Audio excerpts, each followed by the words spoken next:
Vous avez déjà minimisé un de vos succès au bureau ou alors on a déjà dénigré une de vos réussites professionnelles, alors vous avez probablement expérimenté le syndrome du grand coquelicot. L'image, c'est celle d'un coquelicot dont on couperait la tête pour qu'il ne soit pas plus haut que les autres.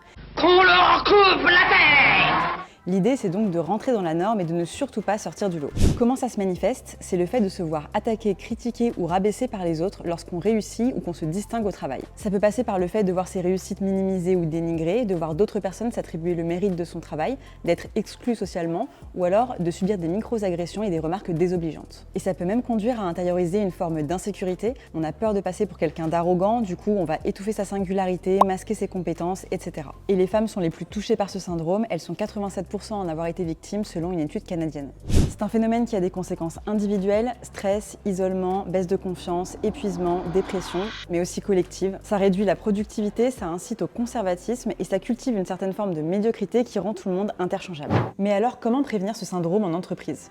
Les managers ont un rôle clé à jouer, celui de mettre en valeur les réussites de chacun et de sanctionner les comportements toxiques. Il s'agit aussi de stimuler le sentiment d'appartenance à l'équipe. La réussite peut être collective et quand on se sent bien dans un groupe, on ne se sent pas menacé par les autres. Et enfin, ça passe aussi par le fait de permettre à chaque salarié d'avoir des perspectives pour grandir dans la boîte et monter en compétences.